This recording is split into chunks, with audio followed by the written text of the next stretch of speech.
History. The surprisingly fashionable Alexander Hamilton remarked in 1787, teaches that men who overthrow republics begin by paying an obsequious court to the people, commencing demagogues and ending tyrants.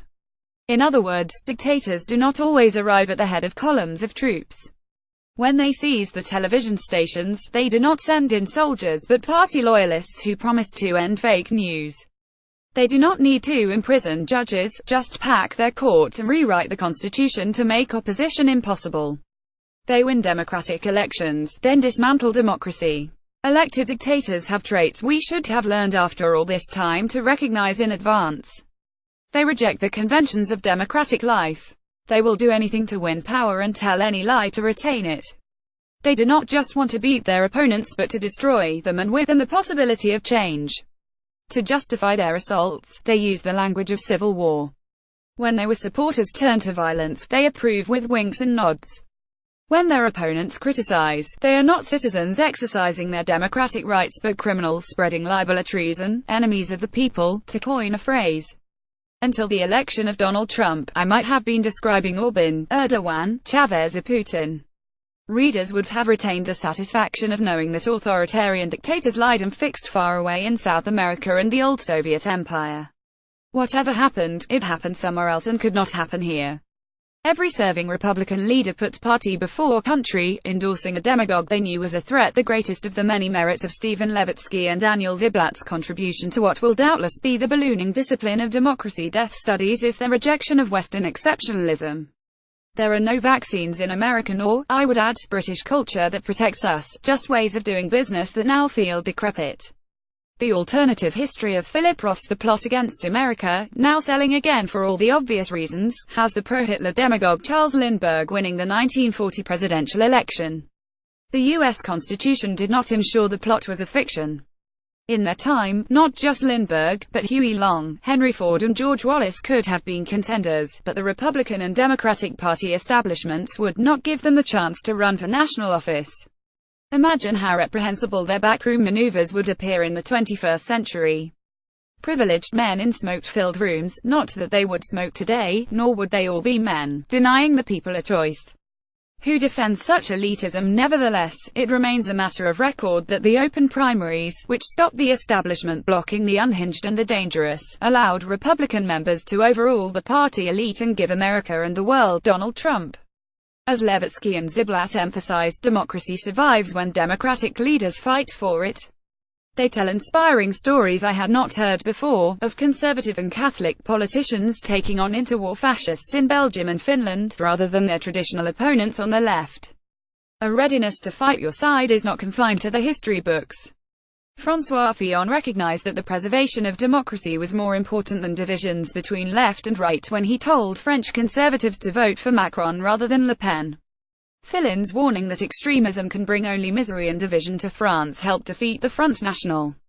But it took guts. To understand why, think of the reaction to Labour politicians telling their supporters to vote Tory to stop Corbyn, or Tory politicians telling their supporters to vote Labour to stop Rees-Mogg, or whatever other loud-mouthed charlatan Conservative Party members impose on Britain when Theresa May resigns. François Fillon, who warned that extremism can bring only misery and division to France. American conservatives lacked the courage. Once he was nominated, the only way to stop Trump was to endorse Hillary Clinton. Every senior Republican opposed Trump because he ticked the boxes on the authoritarian leader checklist. He talked the language of civil war. Clinton was not just an opponent but a criminal. Trump despised democratic liberties and said he wanted to remove restrictions on public figures suing for libel, as Rafael Correa's Ecuadorian regime does with great effect today, and as the police officers of the white supremacist South did before the U.S. Supreme Court stopped them threatening editors with crippling penalties for endorsing the civil rights movement. Trump incited violence at his campaign rallies. If you see somebody getting ready to throw a tomato, he told supporters, knock the crap out of them. Would you in power? He has fired the head of the FBI for doing his duty, just as Putin, Orbán, Chavez and Erdogan have fired public officials they could not control. The devil dwells in the detail, and the small obscenities are as telling as the large. What kind of leader, what kind of man, can say of a woman journalist that she came to see him around New Year's Eve, and insisted on joining me? She was bleeding badly from a facelift. I said no, not the kind you would want within 1,000 miles of power. Yet, when it came to it, every serving Republican leader, McCain, McConnell, Rubio, Ryan and Cruz, put party before country and endorsed a demagogue they knew was a threat to free institutions. The authors are free from nostalgia. They emphasize that America's reconciliation after the Civil War was based on the North allowing the South to disenfranchise African Americans. It was easier to maintain civility and bipartisanship when white supremacist Southern Democrats rubbed along with country club Republicans. Reaction against the emancipation that the civil rights movement brought in the 1960s is as good a place as any to start in trying to understand the decadence of the American right. In an aside I could have done with Levitsky and Ziblatt expanding, they remark that there is no example in history of a successful multiracial democracy where the native population has become a minority. White Protestants are already a religious minority. In the foreseeable future, whites will be an ethnic minority. Their anger at their loss of status may turn the Republican Party into a franchise for the Trump brand. Republican suppression of black and immigrant votes may then allow it to retain power. Ballot rigging works well enough for Putin and Orban, after all.